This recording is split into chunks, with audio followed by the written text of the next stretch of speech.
وہ اس موضوع پر آئی جس کے بارے میں جاننے کو میں سخت بے چین تھا۔ اپنی بے چینی دباتے ہوئے میں نے بظاہر بے پرواہی سے کہا، مجھے مقتول کا نام ابھی معلوم ہوا ہے تو وجہ کیسے جان سکتا ہوں؟ اس نے انکشاف کیا، مسٹر بکرم سنگھ شکلا کے راستے میں رکاوٹیں کھڑی کر رہا ہے۔ SR-1 رائفل کی خریداری کا معاہدہ مسٹر بکرم سنگھ کی اجازت پر منحصر ہے۔ 2-3 اور ہتھیاروں کے معاہدے بھی بکرم سنگھ کی وجہ سے نہیں ہو پائے۔ اب یہ کانٹا نکال کر ہی شکلا مرضی کا چیف سامنے لا سکتا ہے۔ ایک دم مجھے حقیقت کا ادراک ہوا۔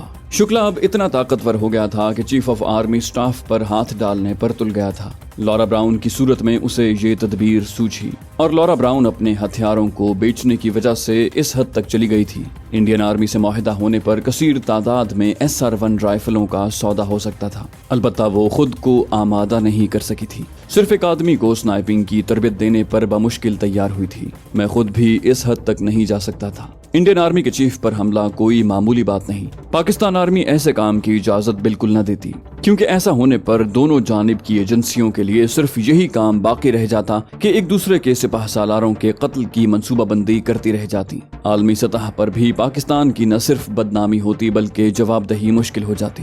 اس طرح کے قتل بعض اوقات اتنی لمبی جنگ چھیڑ دیتے ہیں کہ جس کا اندازہ بھی عام آدمی نہیں کر سکتا۔ اس کی چھوٹی سی مثال پہلی جنگ عظیم ہے، جس کی وجہ آسٹریا ہنگری کی دوہری بادشاہت کے شہزادے ولی عہد آرچ ڈیوک فرانز فرڈینینڈ اور اس کی اہلیہ صوفیا کا قتل ہے، جو بلیک ہینڈ نامی دہشت گرد تنظیم کے ایک شخص گیوریلو پرنسپ نے ساراجیوو کے مقام پر 28 جون 1914 کو کیا۔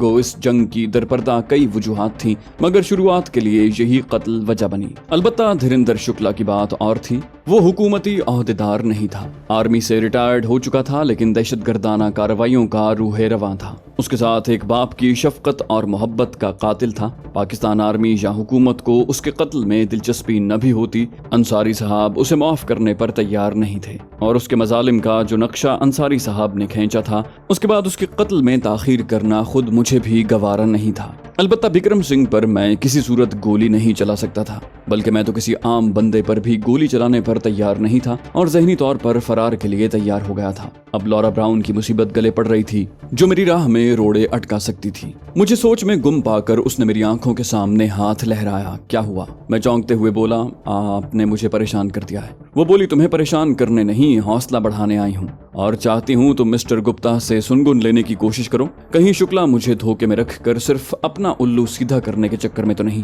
اس نے اپنی آمد کے راز سے پردہ ہٹا دیا۔ میں نے منہ بنایا، میڈم، انہوں نے مجھے ہدف سے بے خبر رکھا ہے، اصل منصوبے کی خاک ہوا لگنے دیں گے۔ دلاویز تبسم ہونٹوں پر بکھیرتے ہوئے اس نے امید ظاہر کی، تم کوشش کرو تو مسٹر گپتا سے اگلوا سکتے ہو۔ میں معنی خیز لہجے میں بولا، یہ کوشش آپ خود کریں تو کامیابی کا زیادہ امکان ہے۔ اس نے نفی میں سر ہلایا۔ مسٹر گپتا بےہودہ خواہشات کا واضح اشارہ کر چکا ہے، اور میں ویسی لڑکی نہیں ہوں۔ میں نے طنز کیا، حالانکہ آپ کے لباس اور انداز میں ایسی احتیاط نظر نہیں آتی۔ اس نے حیرانی ظاہر کی، لباس کا اس سے کیا تعلق؟ پہناوا انسان کی خواہشات اور کردار کو ظاہر نہیں کرتا۔ اپنی تہذیب و ثقافت کے لحاظ سے اس کی سوچ صحیح تھی۔ ہندو معاشرے میں بھی بدن ڈھانپنے اور عریاں لباس سے احتراز برتنے کا کوئی اہتمام نہیں کیا جاتا۔ ایک ہندو کے روپ میں اسلامی تعلیمات کا پرچار نہیں کر سکتا تھا۔ تائید میں سر ہلاتے ہوئے میں نے وضاحت کی، کہنے کا مطلب ہے آپ کے ہاں ایک غیر شادی شدہ عورت کو عارضی تعلقات رکھنے پر روک ٹوک نہیں کی جاتی۔ اس نے منہ بنایا، تو تعلقات پسندیدہ شخص سے رکھے جاتے ہیں،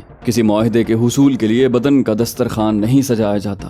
میں فاحشہ نہیں ہوں، ایسا ہوتا تو مسٹر شکلا کی دعوت قبول کر لیتی۔ میں جان چھڑاتے ہوئے بولا، وشال گپتا میرا باس ہے، ضروری نہیں کہ میرے استفسار پر وہ کچھ اگلنے پر تیار ہو جائے، البتہ اپنی سی کوشش کروں گا۔ اس نے بھول پن سے میری دکھتی رگ پر ہاتھ رکھتے ہوئے کہا، کبھی کبھی لگتا ہے تم وہ نہیں ہو جو نظر آتے ہو۔ اپنی بدحواسی پر پردہ ڈالتے ہوئے میں نے بظاہر حیرانی ظاہر کی، کیوں؟ ایسا کیوں؟ وہ بے باکی سے بولی، تمہاری آنکھوں میں مجھے ایسی کوئی خواہش نظر نہیں آتی جو یہاں ہر مرد کی آنکھوں میں جھلک رہی ہے۔ میں نے کہا، کیونکہ میں چادر دیکھ کر پاؤں پھیلاتا ہوں۔ ایک ملازم کی اتنی اوقات نہیں ہوتی کہ اونچے خواب دیکھے۔ ہمیشہ گناہ کرنے پر صفائی دی جاتی ہے، مگر تب مجھے گناہ نہ کرنے کی وضاحت دینا پڑی۔ اس کا مترنم قہقہا بلند ہوا، خواہشات اور خواب حیثیت اور مرتبے کتابیں نہیں ہوا کرتے۔ میں نے بات بدلتے ہوئے کہا، ضروری نہیں کہ ایک لڑکی ہر مرد کے لیے باعث ترغیب ہو، پسند اور معیار تو سب کا جدا اور مختلف ہوتا ہے۔ وہ بولی، خوبصورت عورتوں کے معاملے میں تم جوان مردوں کی پسند لگی بندھی خواہش کے گرد ہی گھومتی ہے۔ میں نے معنی خیز انداز میں سر ہلایا۔ شکر ہے آپ نے خوبصورت کہا۔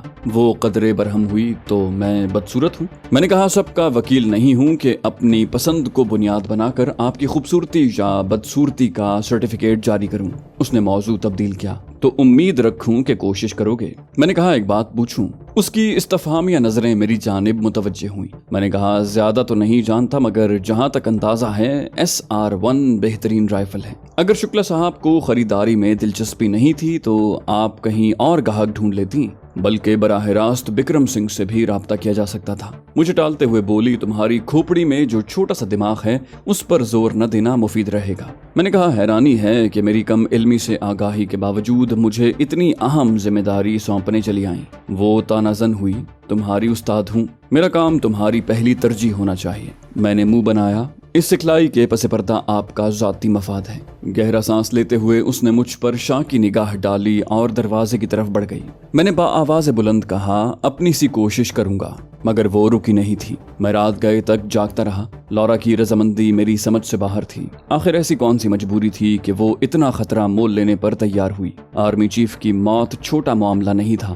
بعید نہیں تھا کہ ایجنسیوں کی تحقیقات کا اختتام شکلا کی شخصیت پر جا کر ہوتا۔ اس میں لورا براؤن کی کمپنی کا نام آ جاتا تو عالمی عدالت کی طرف سے نہ صرف کمپنی کا لائسنس ضبط ہو جاتا، بلکہ بھاری ہرجانے کے ساتھ کڑی سزا ملنے کا بھی امکان تھا۔ مجھے اپنی فکر بھی لاحق ہوئی۔ اب بھاگنے کا وقت قریب آ گیا تھا۔ بس وشال گپتا کی تصدیق کا انتظار تھا۔ گو جو ہی وہ ہدف کا انکشاف کرتا، میں انکار میں سر ہلا سکتا تھا۔ اس زمن میں آسان بہانہ تھا کہ آرمی چیف پر گولی چلانا جرم کے علاوہ دھرتی ماتا سے غداری کرنے کے مترادف تھا، لیکن اس راز پر مطلع ہونے کے بعد وہ مجھے زندہ جانے کی اجازت نہ دیتے۔ اس لیے بہتر یہی ہوتا کہ میں دوران مشن بھاگنے کی کوشش کرتا۔ اس طرح میں سنائپر رائفل بھی ساتھ لے جا سکتا تھا۔ صرف لورا براؤن کا مسئلہ تھا اور اسے بے خبری میں بے ہوش کرنا اتنا مشکل کام نہیں تھا۔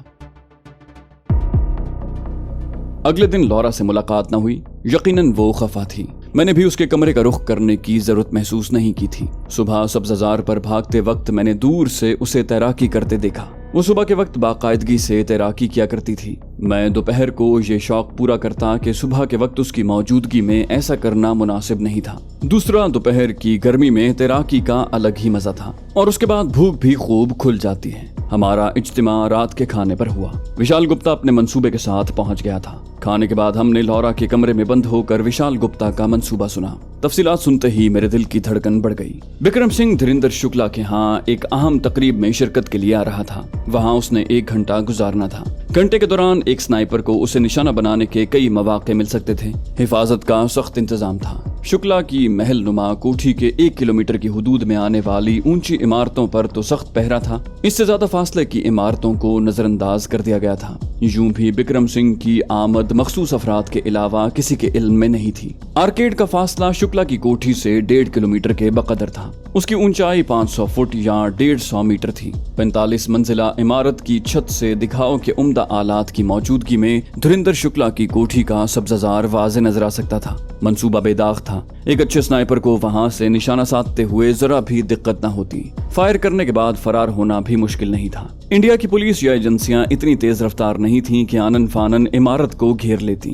وشال گپتا نے ایک ویڈیو کے ذریعے ضروری جگہوں کی وضاحت کی۔ لورا بھی سب کچھ دلچسپی سے سنتی رہی۔ میں نے ایک دم اپنی حکمت عملی تبدیل کر لی۔ شیواجی آرکیڈ سے فرار ہونا بھی اتنا مشکل نہیں تھا جتنی مشکلات میں سوچے ہوئے تھا۔ شکلا کا شکار اس سے کئی گنا آسان ثابت ہو رہا تھا۔ پورا منصوبہ دشمن نے خود ترتیب دیا تھا، ہتھیار بھی مہیا کر رہا تھا اور ہدف سامنے بٹھا کر نشانے بازی کی دعوت بھی دے رہا تھا۔ میں اب بھی ناشکری کرتا تو یقیناً مجھ سے بڑا بدبخت کوئی نہ ہوتا۔ ہم کافی دیر منصوبے کی نوک پلک سنوارتے رہے، کئی جزیات زیر بحث لائیں اور آخرکار کارروائی کی ترتیب پر متفق ہو گئے۔ لورا نے مجھے فائر کرنے کے لیے تیار کر کے واپس آنا تھا۔ مقررہ دن سپہر ڈھلے ہم شری پتی آرکیڈ میں پہنچ چکے تھے۔ رہائشی فلیٹوں پر مشتمل اونچی عمارت میں لوگوں کی آمد و رفت جاری تھی۔ ہمارے لیے 45ویں منزل پر ایک فلیٹ مخصوص تھا جس کا مکین عارضی طور پر کہیں گیا ہوا تھا۔ لفٹ میں داخل ہو کر ہم نے آخری منزل کا بٹن دبا دیا۔ لفٹ میں 2-3 اور افراد بھی موجود تھے۔ ایک ادھیڑ عمر جوڑا جو کسی تکرار میں لگا تھا، ان کی نوک جھونک نے ہمارے لبوں پر تبسم بکھیر دیا۔ لورا کی سمجھ میں ان کی گفتگو نہیں آئی تھی، البتہ ہمیں ہنستا دیکھ کر اس کے ہونٹوں میں بھی خوشگوار کھچاؤ آ گیا۔ تھوڑی دیر بعد ہم مطلوبہ فلیٹ کے سامنے کھڑے تھے۔